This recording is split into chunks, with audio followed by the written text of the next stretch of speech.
Cardboard Herald, my chance to talk with creative gamers and game creators. As always, I'm your host, Jack, and today I have on the show the Rules Girl, or as I call her during our conversation, Luiza. So the Rules Girl is this brand new YouTube channel that has been giving these killer, short, concise, or as they call it, ultra-concise rules explanations to various board games. If you haven't seen it yet, check out maybe their Secret Hitler run-through or Small World, or one of my favorite games of all time, of course, Suburbia. They have these killer rules breakdowns that are really entertaining to watch and short. They're brilliant. All I can say is go check out the YouTube channel, The Rules Girl. And she and I talk about teaching games, how she got into games, what she does in her off time, how this production got started, and where she'd like to go with it in the future. It was really exciting to talk with someone who's just now kind of getting into the biz and having some explosive success. And I can't wait to talk with her in the future sometime and see how her approach has changed, her and her partner's approach changes to the channel, what goals they met, what they didn't, how they want to change their direction over the course of time. It's a really interesting discussion to have now, with the promise of having a great follow-up discussion in the future. I think it will be a great addition to the pantheon of creative gamers that we've had on the Cardboard Herald so far, and provide a lot more insight to me in that kind of creative process that I love talking about, and the whole reason why I'm doing this in the first place.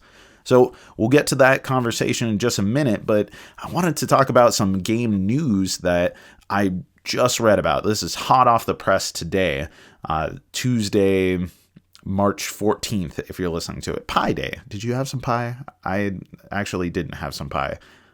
My whole family was kind of sick, and we're all coming off this whole, like, I only want to eat saltine crackers kind of thing, so no pie for me today. But I hope you had some. Anyway, some games news.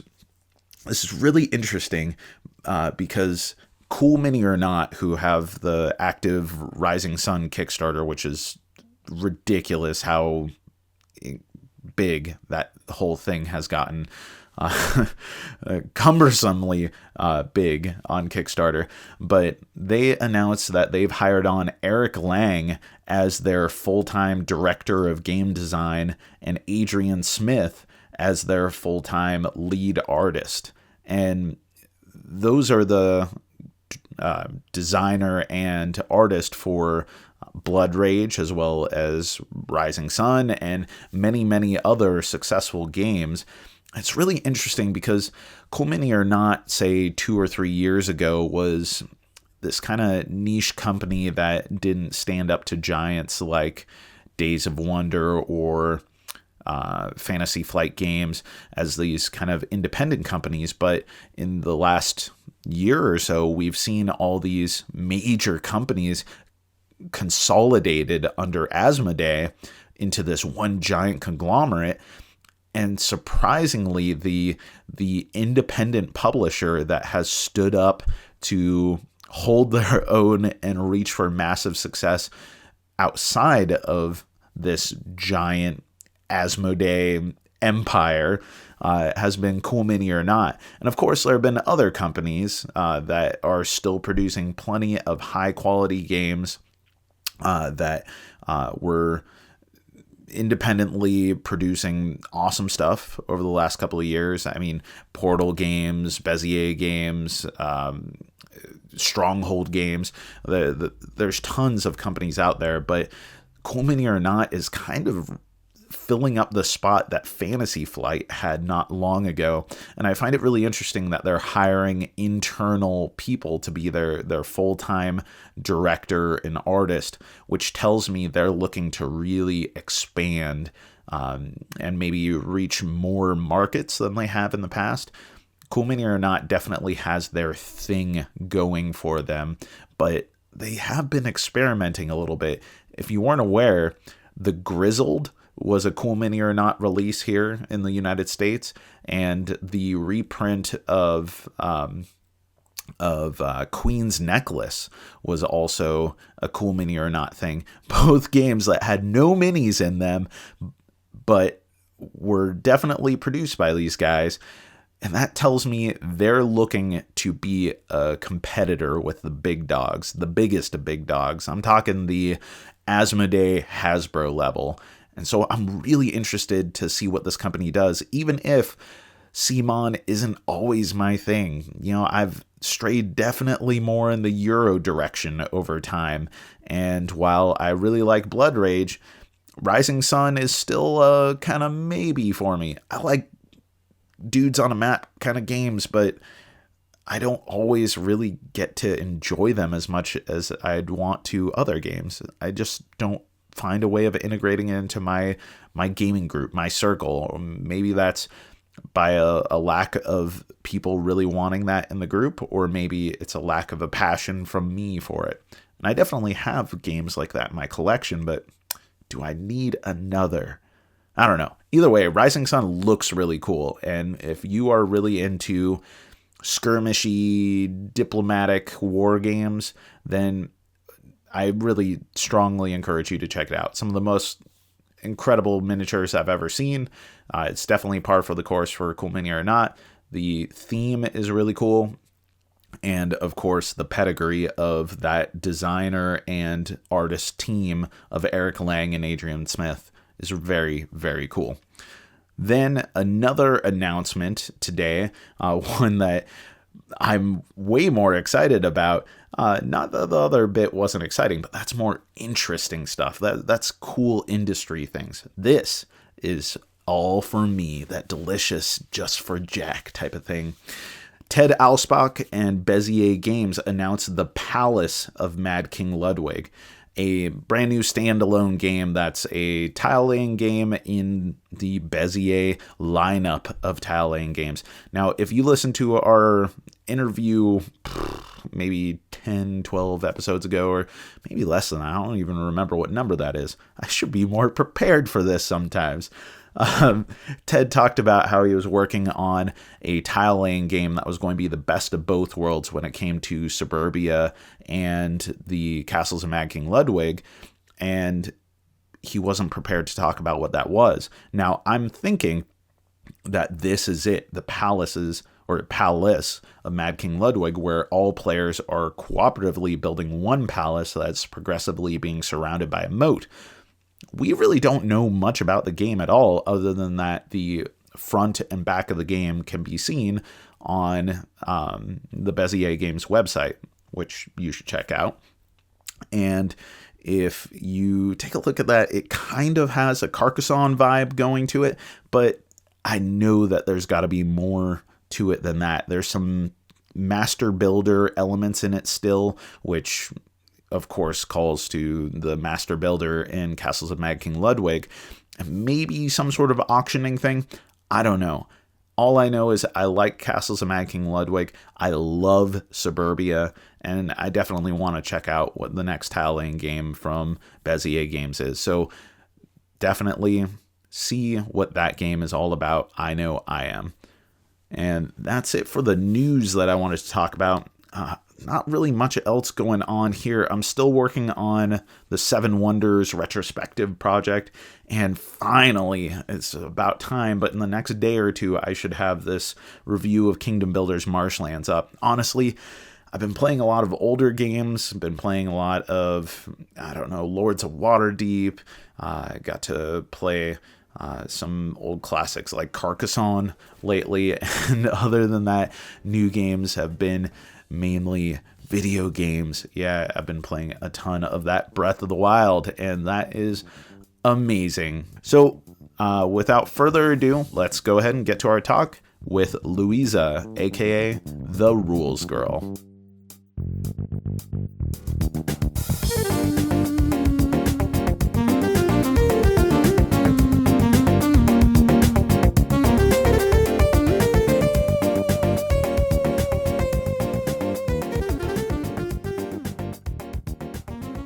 Luiza, the rules girl, welcome to the Cardboard Herald. I'm so glad to have you on. Thank you for inviting me. Yeah, absolutely. So I just got done watching the Suburbia video earlier today. That is incredible how you were able to break that game down into such a concise and easy to understand delivery. Something that I've struggled to do myself up until this point. So first off, thank you for putting awesome content into the world. Well, thank you for watching it. Second, what brought you into this? What got you creating these rules videos? Because you just kind of exploded onto the scene. Well, I think a lot of people enjoy playing board games, right? But not all of them enjoy the explanation portion. And even when I'm starting to play a new game, I really just want to get to playing it, not listening for half an hour to an explanation. So I think the point of these videos is to have as little time spent on the video as possible and as much time on the game as you can. Yeah. In terms of how we make them relatively short, I think that has a lot to do with the structure. So it's really more of a top-down teaching philosophy, if you would, where we really begin with what the goal of the game is. The goal of the game is to win, right? And if you can initially just tell people what they're trying to accomplish before getting into all of the minutia of this card does that and this piece moves there, I think all of the other components just fall into place much more easily. Yeah, I think it gives a lot of context for what's going on. It certainly it frames every other aspect of the game. And those rules explanations are so key. Like I've seen more people bounce off of a game because the rules were taught poorly than the game itself. And so the value of teaching succinctly and accurately and in a fun way, which you do, is really important. And I think that's what attracted me to your videos most of all, was that it was fun. Like most of the time, most videos that I've seen in rule books, it's something that one person watches in advance or reads in advance and then explains to the rest of the group. I can easily see the next time I'm playing Suburbia with new players just being like, you know what, I'm just putting this video up on my laptop here and we're all going to watch this and then dive right in. Yeah, I think it also works well because you can set up the game while everybody else is watching the video. So what's the next video that you're working on? So right now I think we're going to do Patchwork, which is this pretty short game where you assemble a quilt. Have you played it before? Oh, I love it. My wife loves it as well. We go head to head all the time. Yeah, I think it's a fun, shorter game to do after our pandemic that really took a lot of hours. About how long does it take to make a video?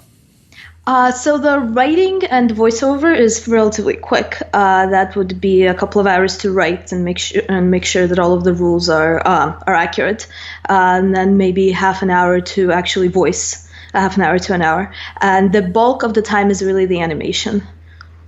Okay. And who's doing the animation? You're talking a lot about we, and I know your voice as the rules girl, but who all is involved in this? So this is really a two-person operation. It's myself and Luiza Tucker. So he does the animations and he directs the voiceover and he edits over the scripts to make sure they fit with, make sure that they can be visualized during the animation. Oh, that's awesome. So I want to know about the origins of this. What got you guys into this? Was it that you were so frustrated with someone teaching you a game? Was it that you saw an opportunity to make something that isn't present in gaming? What was the driving force?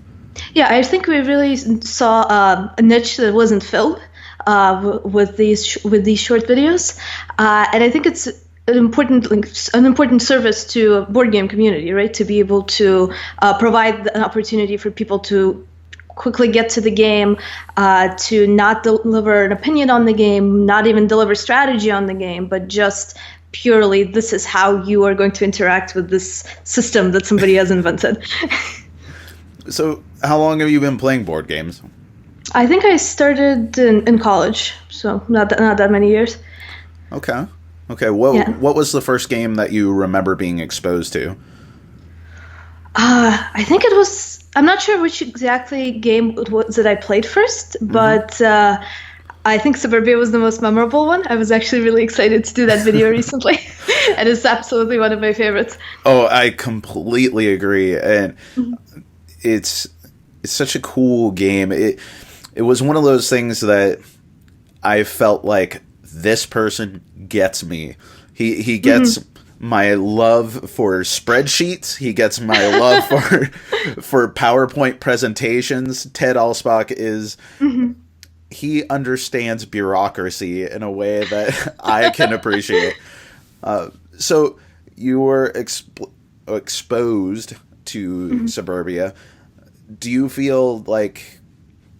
Tell me about the people who were teaching you these games, because I think this informs a lot about you becoming the rules girl. What were these explanations like, and what did you find them lacking when they got onto the table? So I don't think I can criticize any particular explanation that I've received, because obviously they worked and I can play the games. Sure. So it was a board game club that I was actually visiting with Tucker. So I was visiting him in Atlanta, and I joined his board game group there. I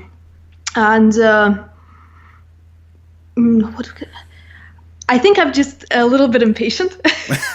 Yeah. is the only note I can make on other board game explanations. I really want to get through it and get into the game immediately and try out my own strategies in it. Okay. Yeah, that makes sense.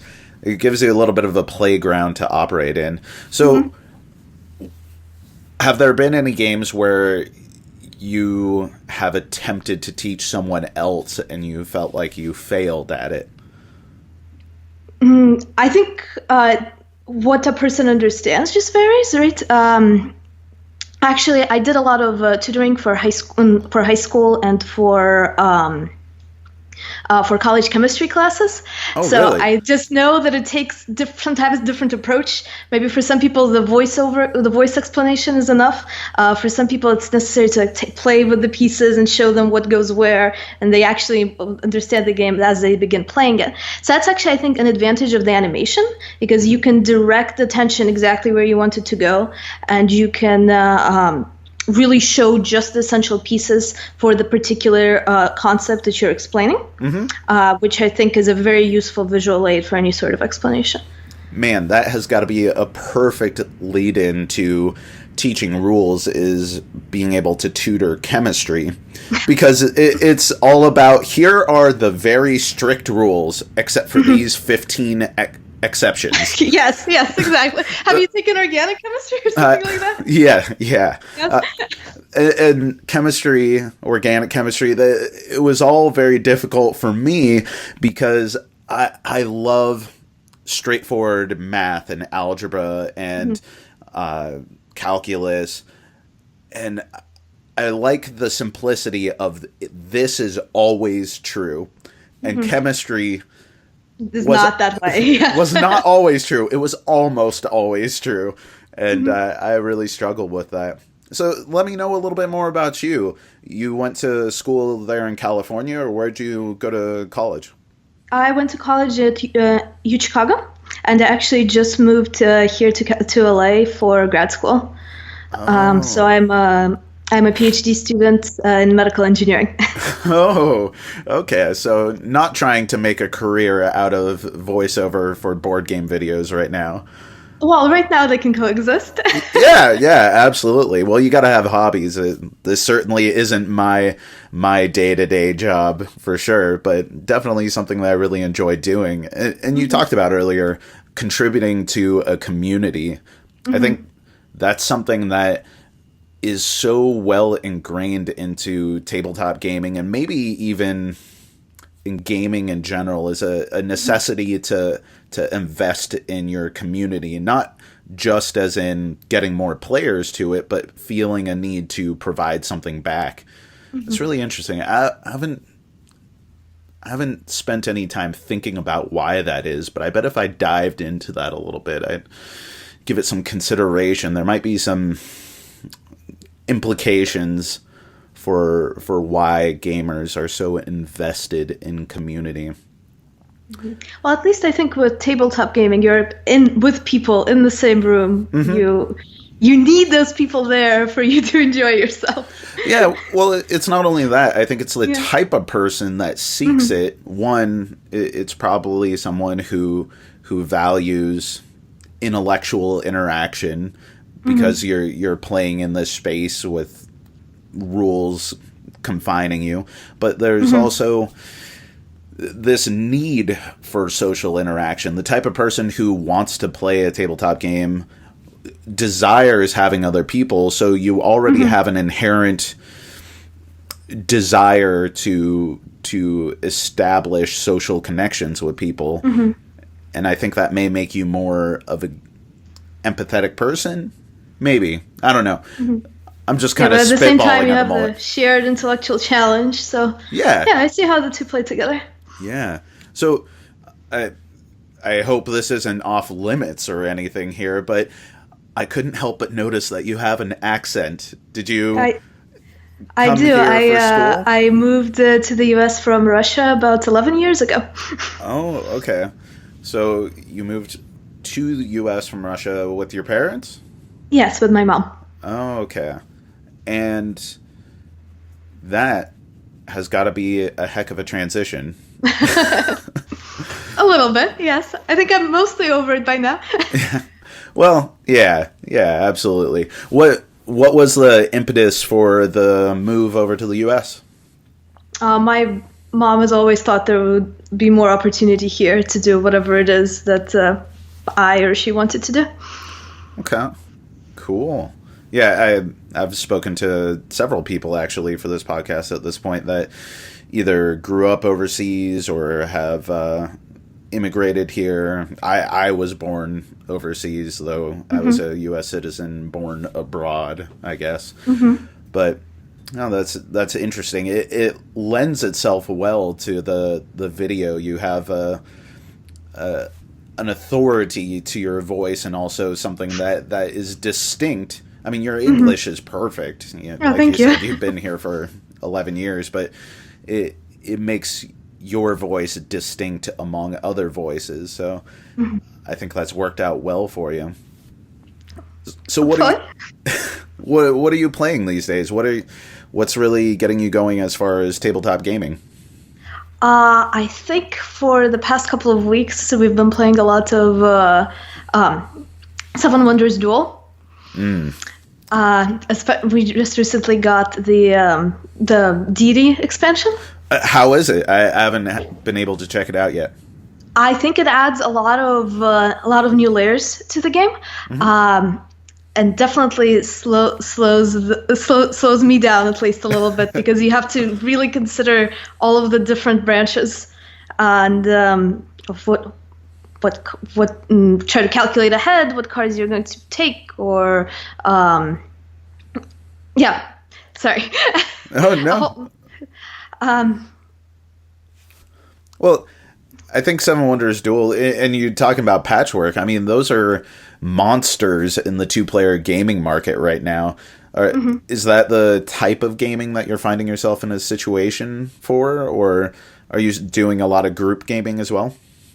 I think the two-player games are obviously the most convenient, because you can just come back from work and play. But in terms of group games, I've been playing a lot of New Angeles lately. I haven't even heard. Wait, is that the new Fantasy Flight game that's set in the Android universe? Let me see. I'm not sure. I'm not sure if it's Fantasy Flight or not. Sorry. No, that's all right. I'm looking it up right now. No, essentially, it's several corporations that attempt to overcome their rival in terms of earnings. So the interesting point there is that you are not trying to win the game. It's one of the few cases where you win the game by not just winning, but by beating your opponent. Oh. So you don't have to do the best. You just have to do better than some other person. Yeah. That is the game that I was thinking of. I just looked it up, and for me, the art style and the universe alone is worth investing in. I haven't had a chance to check it out at all. Is it? It's something where you are operating with a lot of hidden information, right? Yes, everybody has perverse incentives, and that is the whole point of the game to figure out what if somebody is just acting on their perverse incentives and to convince them to do otherwise. Well, I will definitely check it out, and hopefully I'll get a Rules Girl video for it. Yeah, I think that's one of the ones that's coming up. So, how your partner for the Rules Girl, did you guys meet going to this board game club together, or did he pull you into this crazy world of tabletop gaming? He pulled me in, definitely. But we met in high school at a science fair, so we've known each other for quite a while. Oh, okay. I'm getting the picture here. Do you remember, was he presenting at the science fair as well? Yeah, we were both presenting. Tell me about what he was presenting.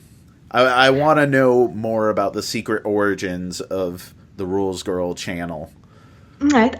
So Tucker did computer science as his undergrad, but then he moved to LA to do film school. And I think that's an interesting combination of Very cool. of interests that plays really well into the current Rules Girl channel, where he gets to do the animation and design, all of the visual presentation. But also we probably want to go in a more in a direction that brings us more into the physical world.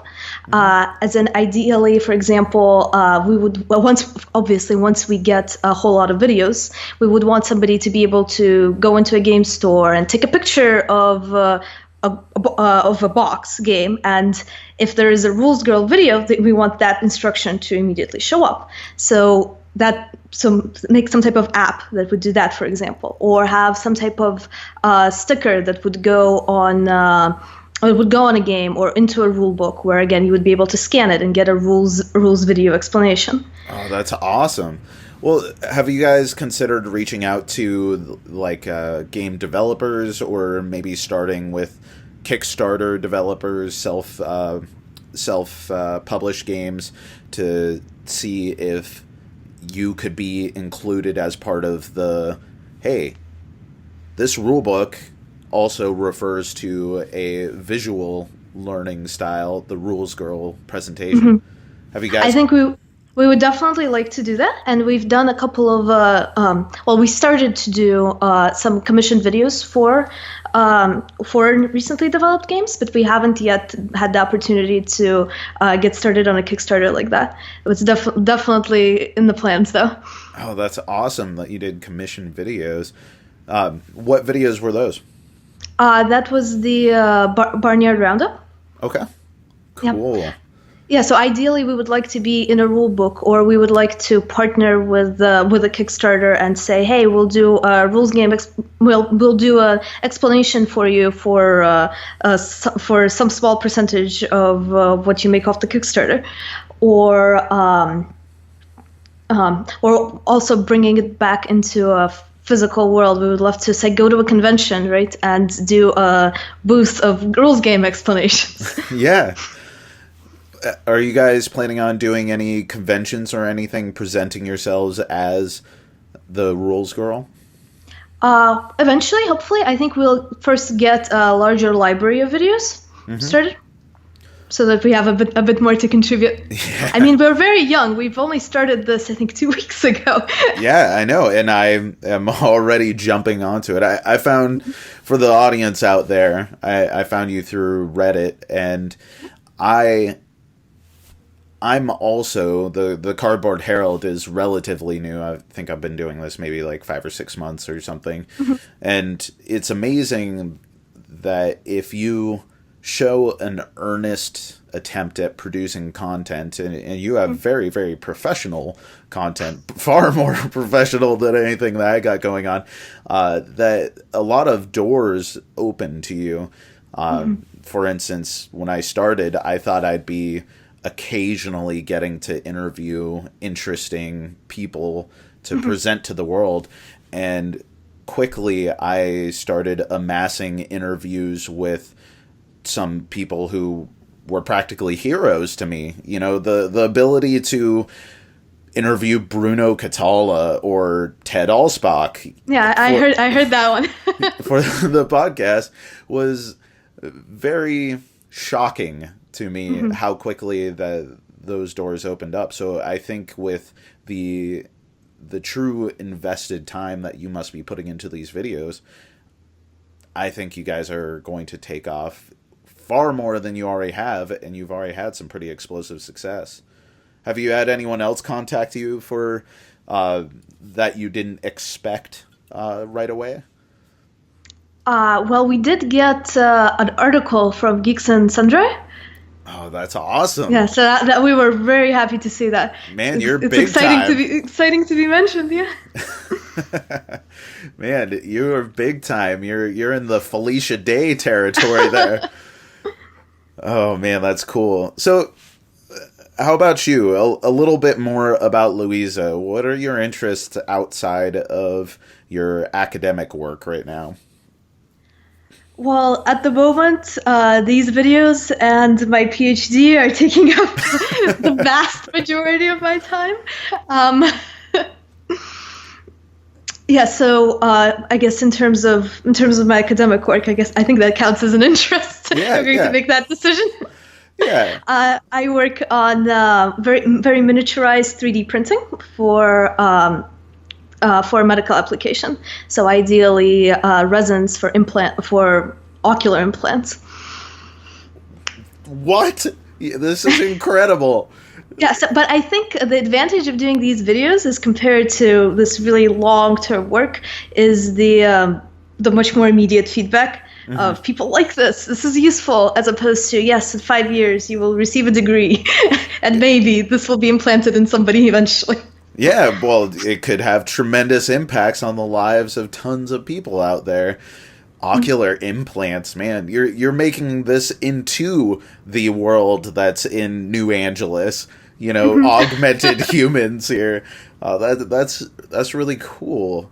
I wish I could say that I'm doing something that is contributing to the larger community of humanity as much as you potentially will be. But when you do have free time that happens to not be producing videos or working on your academic work, what are the things that inspire you creatively? I mean, this is a creative endeavor that you're doing. You know, what do you find inspiration through? So I think the board game nights themselves that we do are an inspiration in terms of how people best understand things, and as inspiration to actually to continue producing content. I think that's one of the. There's a similar reason to why I actually switched from chemistry to medical engineering, is because I want to have a conception of what the results of my work are going to be, not just abstractly create things, but create them with a defined purpose of helping this particular group of people achieve something, whether hopefully eventually will be patients that need custom 3D printed implants, or my weekly board game group. We actually go a lot to a local board game cafe. What cafe? Here in LA. Board Game Cafe here in LA. That's Game House. Oh, okay. So they're a really great place just to hang out, have a collection of hundreds of board games, and meet lots of people that are interested in them, discuss, just try board games off the shelf. Oh, that's awesome. Man, I got to get to LA sometime. I've only been to LA once, and, well, no, I take that back. As a kid, I've been to LA several times. My grandparents live in California, and though they live in Northern California, we go down south quite often. But as an adult, the only time that I've been to LA is coming back from San Diego Comic-Con. I took a Greyhound up to visit my grandparents, and we had to go to LA. So my only exposure to LA was my wife and I in the LA Greyhound station at like 2:00 in the morning, and that probably was not the best exposure. That's probably the second worst type of impression you can get from LA. The first one being just sitting in traffic. Yeah. Oh man, but it's at least warm. Certainly warmer than here in Alaska right now. I'd imagine. Okay, so you're doing 3D printed medical technology. You're working on videos that are presenting board games to the world and providing a service there. It sounds like you are someone who believes in service or producing something for others. Have you always found yourself to be someone who's a contributor? Like, where does this go back to? Why do you feel you need to invest in others? Well, you're making me sound very idealistic there. I think I just like doing things that are enjoyable to me, and I need a reason to do them. Okay, cool. Well, what goes into, getting back to the videos themselves, what goes into choosing what your next game to do is? Like, I review games as well, and sometimes the challenge of deciding what game to review next is something that takes a considerable amount of time. What drives what the next video is for you? Well, we're obviously much more likely to do a video about a game that we like. Yeah. But more generally, we want a good mix of complicated games, or relatively complicated games like Pandemic or Suburbia, as well as simple, what you would call gateway games, like maybe Love Letter. So ideally, this channel and these videos will serve lots of groups of people, right? We would ideally want to cater to somebody that's just getting into board games and wants an easy way in, wants to watch a video and have access to playing the game. But we also want to make something for the person that knows how to play the game, has played it a bunch, but just wants to introduce it to their group, so that they don't have to do the explaining. They'll do that for like me. Yeah. Yes. So yeah, in order to make something useful for that large range of people, we have to select a broad range of games. Good. Are there any games that you've attempted to produce videos for so far and found that it just wasn't working out? Like, it was either difficult to explain within the time constraints that you were giving yourself, or that it just wasn't jiving as far as the visual presentation? Not yet, but I'm sure we'll come across something like that.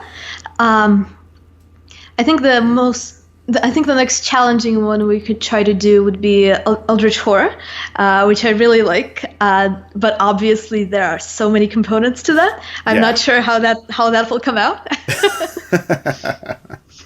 Eldritch Horror is a great one. It's not too terribly complex of a game as far as decisions that you make, but you're right. The component count is heck of a consideration to make. And I had a similar challenge when recently I reviewed Eldritch Horror, and it was such a beast to come up with a written piece that was both something that hopefully is entertaining to read, and then is also comprehensive to give you an idea of how the game operates if you're trying to make a purchasing decision for yourself, and to have my own analysis of the game and not have it be a freaking novel.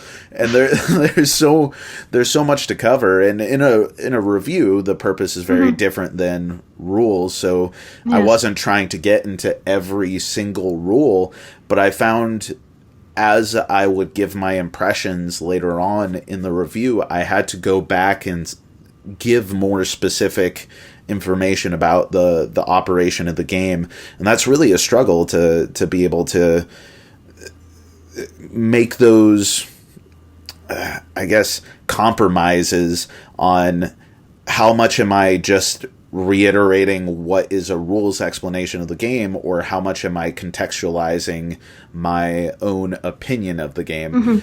And I do not envy you trying to create a video that someone should be able to watch and then understand how to play Eldritch Horror. That won't take 15 minutes. But then again, you've had a talent for that so far. Yeah, I think you had an interesting point there in decisions on what to include and what not to. So that has been a challenge because sometimes there are minute variations. Like I think in Secret Hitler, right? There's there's different rules slightly depending on how many people you have playing. So it's a challenge to decide which of those changes we want to include and which we can omit, and what will be obvious just from reading the card and what will not be. Have you had an opportunity to get a rule wrong yet? Yes, unfortunately, on the very first video. Oh, no. Oh, tell me the story. I mean, own up to it. Well, there was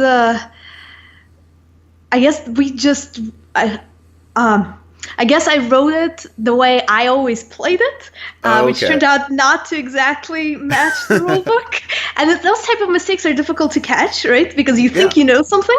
As you're passing through the text, you, I guess, don't notice the discrepancy. But in the future, we're definitely much more careful about these, reading the rules several times and trying to use the script that I've written for the explanation on somebody to try to explain the game to them and make sure that it actually works. Okay. Yeah, it's a learning process, and there's so much information in the one game, let alone 20 or 30 that you're constantly trying to understand and remember all the rules for. And since you shared that with me, I'll share with you that one of the first reviews that I did, I launched the site with, I think, 5 reviews, and one of them was The Voyages of Marco Polo.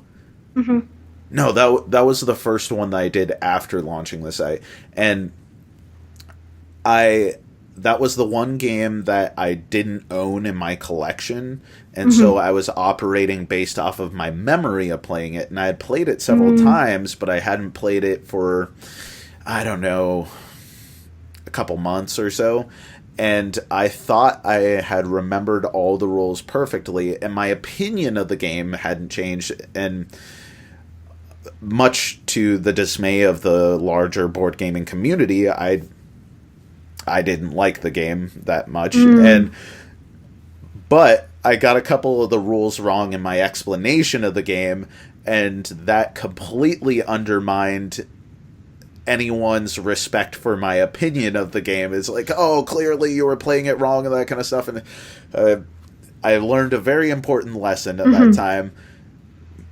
Before reviewing a game, make sure you've just freshly played it.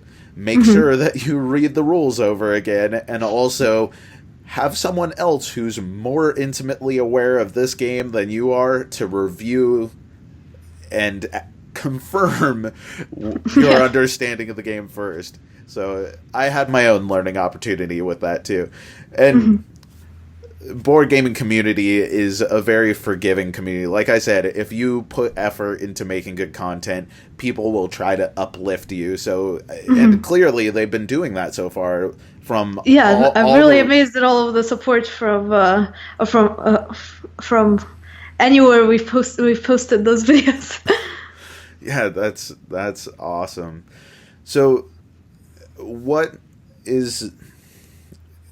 a game on the horizon? I don't know how up to date on the board gaming future community that you're paying attention to, but are there any games on the horizon that you're really looking forward to release and playing? I'm not sure yet. Well, let me ask you this then. How do you get exposed to new games? Is there one particular person in your group who's really big on being the presenter of games? You know, how are new games coming into your purview? I think it's a group effort in that board gaming group that we play with at Game House. Okay. I don't think there's one particular person that is in charge of discovery. Yeah, well, it may be a different community in LA where you have a much broader range of people in a shared environment where you can go for that exposure. In Alaska, particularly in my community here in Juneau, we have a lot of we have a very large population of young adults who work for the government because we're the capital, but we're also a very small population. But I would say by far the predominant employer in our community is the state government. And so we have a lot of adults who work the same schedule. They come home from work and then they have friends over to do things. And that's oftentimes board games, or, you know, there are plenty of people who do that. But you tend to get into situations where the group has formed around one or two people who are the presenters of the games. They're the ones who learn the games, who teach the games, who bring the new games, who buy the games, those type of things. And then the other people come as more of... For the experience. The experience, yeah. And I know that in my group, myself and then probably my buddy Dan are the ones who happen to present the games the most often. But it would be a very different thing to have a communal place where it's not just your friends playing, but you're going to an environment where you're exposed to perhaps strangers that you'd be playing a game with. Okay, cool. I like it. I want to check it out. I'm going to have to get down to LA. Yeah, have to come over to LA. We'll show you around. Yeah, absolutely. Well, I want to know from your perspective, what are some very important things? Like if you were to give advice, because there's not Rules Girl videos for every game out there, you're giving advice to people on how to generally present a game. What would that advice be? So I think a good place to begin is the goal of the game is to win. So focus on the main avenue to winning the game, and let everything else fall as a consequence of that. I also think that in a rules explanation, I personally don't like to include much strategy, if any strategy at all, because in my opinion, the one of the most important and fun parts of the game is trying to figure that strategy out for yourself. So I would not include many recommendations on what you should do while playing the game, other than just laying out what you can do. Okay. And do you think that there's some mistakes or certain landmines that someone teaching a game should watch out for as they're teaching a game? Well, I think in teaching anything in general, it's important to make sure your audience is understanding you as you're teaching it. So yeah, some type of confirmation throughout that people are getting what you're saying. And and if you're explaining a detail, make sure that the person knows why that detail is important. Okay, cool. Now, is your game group, are they giving you a lot of hassle over being the rules girl? Are they like, oh, well, I guess we better let the rules girl explain the game? Not yet. Okay. I'm sure maybe when we have a lot of videos and there's a rules girl explanation for everything, they won't want to listen to me in person at all. Okay. I have the vision of what ultimate success could be for the rules girl. Is you go to a convention and you go to play a game with some strangers who you've never met, and you're just like, oh, I want to check out this game. Or, you know, I haven't played Castles of Mad King Ludwig or Suburbia in a while, and you go to sit down with someone, and there's a person at the table who says, oh, okay, well, instead of me teaching the game, I have my iPad here, and I'm going to bring up this awesome video by the rules girl is going to explain this. That's your ultimate success. That is really the ideal, yes. When they have no idea that they're sitting with the rules girl right there. And I think I would prefer for them to listen to the video, too, because that is well rehearsed and thought out. Do you guys keep bloopers of the mistakes during your videos? Well, we keep the whole audio recording, right, Good. as we do the video. So yes, there's. I want the bloops. I want to hear the blooper reel. We might do that. We might post some edited together mispronunciations of everything you could possibly mispronounce. Speaking of Eldritch Horror, just as a mispronunciation story, the other day I was playing it with my buddy Rob, who anyone listening should check out his podcast, the Paper Heroes, Dungeons & Dragons podcast. But my wife and I were playing Eldritch Horror, and I was reading one of the cards, and it was something about these serpent people, and they're going to, rise from the deep and that kind of thing. Except for some reason, in my head, I was thinking of serpents and snakes as the same thing, and I combined those words into snurpants as it came out, and it lost all dramatic tension for the rest of the game. We were in fits and giggles for the next 2 hours, as anytime anything closely resembling snakes or serpents would come out as, and the snurpants are going to find their way, and you better make a will check in order to... Oh, God, snurpants. I wish I had that recorded.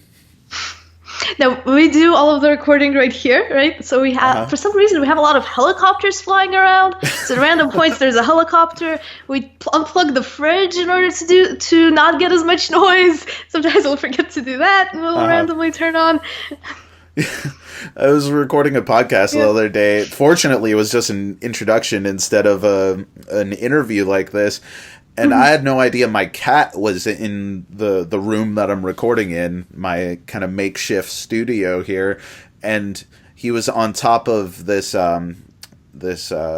armoire next to me, and I had no idea. And in the middle of recording, he jumps down onto my lap and scared the hell out of me. Well, now I'm expecting a cat to show up over there. Yeah. No, he's not in here right now. Just me and my old dog sleeping peacefully in his bed. Mm-hmm. Well, I think that you are providing an incredibly valuable service to this community, and I really can't wait to see some of the games that are on the horizon, the videos on the horizon for some of my favorite games that need better explanations. Are you soliciting recommendations or requests from the audience right now?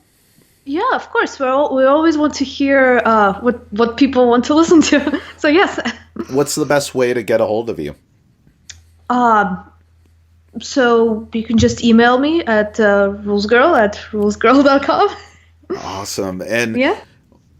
you have a website set up right now, rulesgirl.com? Mm-hmm. Awesome. And is that the best Or place? the Rules Girl? The Rules Girl. No, just Rules Girl. Okay. We were debating between the two.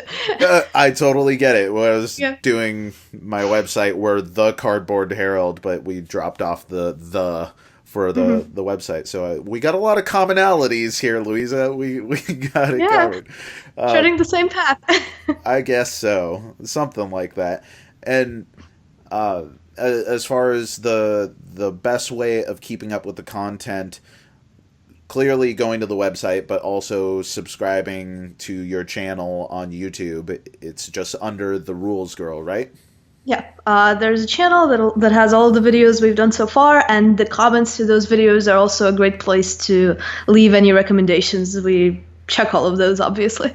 Okay, awesome. Well, I want to hear those bloopers. I want to hear all the mistakes. All right, coming up. You should make a joke a release of just all the silly stuff that you guys get up to. And I would love to talk with both you and your Rules Girl partner again. Tucker, was it? Tucker, yeah. Tucker. I would love to talk with both of you again 6 months from now to talk about all the silliness and craziness that you've experienced over that time. So I hope we get a chance to do that. Of course. And it's been an absolute pleasure. Is there anything else that you wanted to share, Luiza? No, I think that's it. Thank you so much for your time. Yeah, absolutely. Yep. So thank you so much for coming on the Cardboard Herald.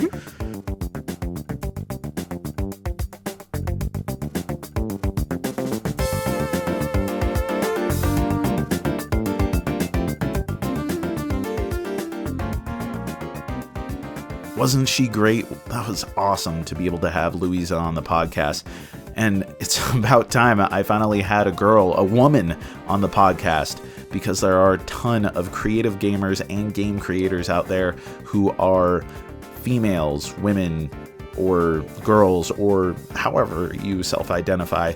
In fact, I should just flat out say there are tons of creative gamers and game creators out there of all demographics, and that's part of what inspires creativity, is your unique experience in life and who you are, where you come from, what you identify as. That all plays into your creative outlet and your story. And I want to hear all those stories. Whether or not you out there want to hear those stories, I want to hear those stories. So I'm going to keep on bringing them to you, and I hope you join me for the ride. Now, if you want to find more of the Rules Girl, you can find her, as she said, on her website, www.rulesgirl.com, or you can follow her on Twitter at @the_rules_girl, and you can find the YouTube channel, The Rules Girl.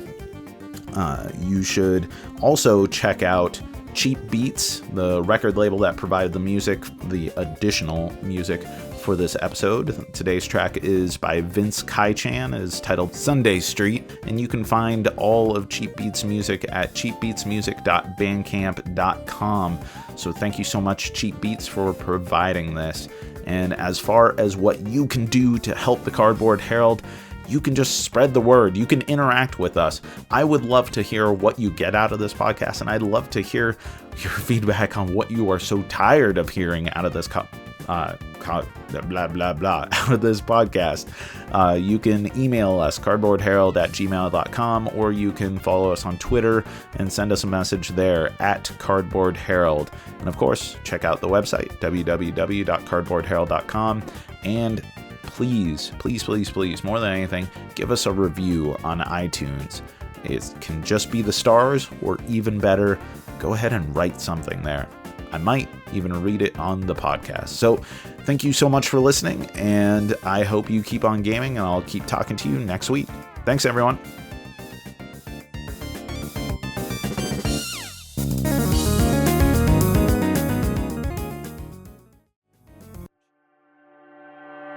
Hey, I'm Rob, and this is Casey. Hey. We're from Paper Heroes.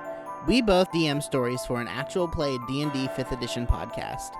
If you enjoy or have ever been curious about D&D, or just need a good story and an occasional laugh, you should check us out. We have an excellent group of people playing, including Jack Eddy here, who really bring the stories to life. We can be found at paperheroescast.com, iTunes, Stitcher, or whatever podcatcher you use. Thanks for listening, and all hail he who reshapes. Hail he who reshapes.